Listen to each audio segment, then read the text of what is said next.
শান্তির জন্ম দিয়েছে। তো তাকদীরের এজন্য কি কি বিষয়ের উপরে আমাদেরকে তাকদীরের কি কি বিষয়ের উপর বিশ্বাস স্থাপন করতে হবে তা আমাদের জানা দরকার। তাকদীরে মোট 5টি বিষয়ের উপরে আমাদের বিশ্বাস স্থাপন করতে হবে।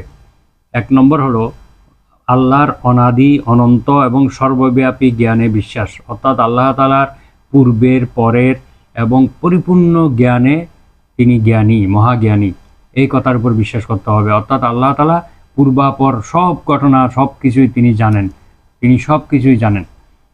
তো এই একজন মুসলিমকে বিশ্বাস করতে হবে আল্লাহ তাআলা সর্বজ্ঞানী, সব কিছু সম্পর্কে তিনি জ্ঞাত বা তিনি জানেন।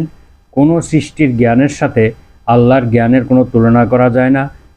আল্লাহ তাআলার গুণাবলীর সাথে সৃষ্টির কোনো গুণাবলীকে তুলনা করা যাবে না। সৃষ্টির আগেই তিনি বিশ্বের সকল বিষয়ে কোথায় কিভাবে সংঘটিত হবে সবই তিনি জানেন। তার জ্ঞানের কোনো পরিবর্তন নেই, তার জ্ঞানের কোনো হ্রাস বৃদ্ধি নেই, তিনি পরিপূর্ণ জ্ঞানী, এ কথা বিশ্বাস করতে হবে। 2 নম্বর হলো আল্লাহ তাআলা যে আমাদের তাকদীরকে লিখে রেখেছেন, এই লিখনে বিশ্বাস করতে হবে। ইসলামী বিশ্বাসের অংশ হলো যে তার অনাদি, অনন্ত, অসীম এবং সর্বব্যাপী জ্ঞান তার কিতাবের মধ্যে বা তার লাউহে মাহফুজের মধ্যে এটা লেখা আছে। এইটা আমাদের বিশ্বাস করতে হবে, কিন্তু এই জ্ঞান সম্পর্কে আমরা জানি না। তো পবিত্র কোরআনের বিভিন্ন আয়াতে এই বিষয়গুলো উল্লেখ করা হয়েছে।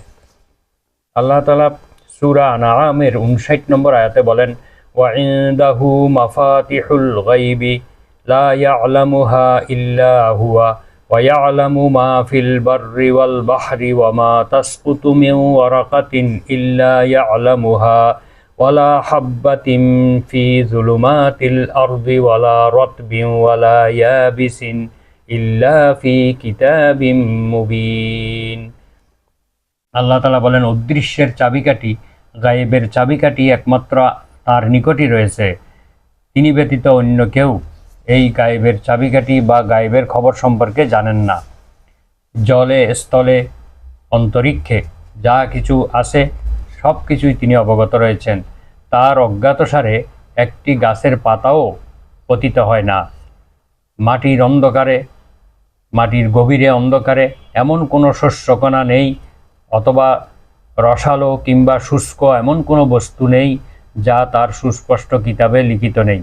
অর্থাৎ আল্লাহ তাআলার সুস্পষ্ট কিতাবে লাউহে মাহফুজে সব কিছু লেখা আছে, কোন জায়গায় কি আছে, কোনটা ভিজা কোনটা শুকনা, প্রতিটা জিনিস সম্পর্কে অবগত সেখানে লেখা রয়েছে, এবং কোন গাছ থেকে কোন সময়ে কোন পাতা পড়বে সেটাও কিন্তু সেখানে লেখা রয়েছে।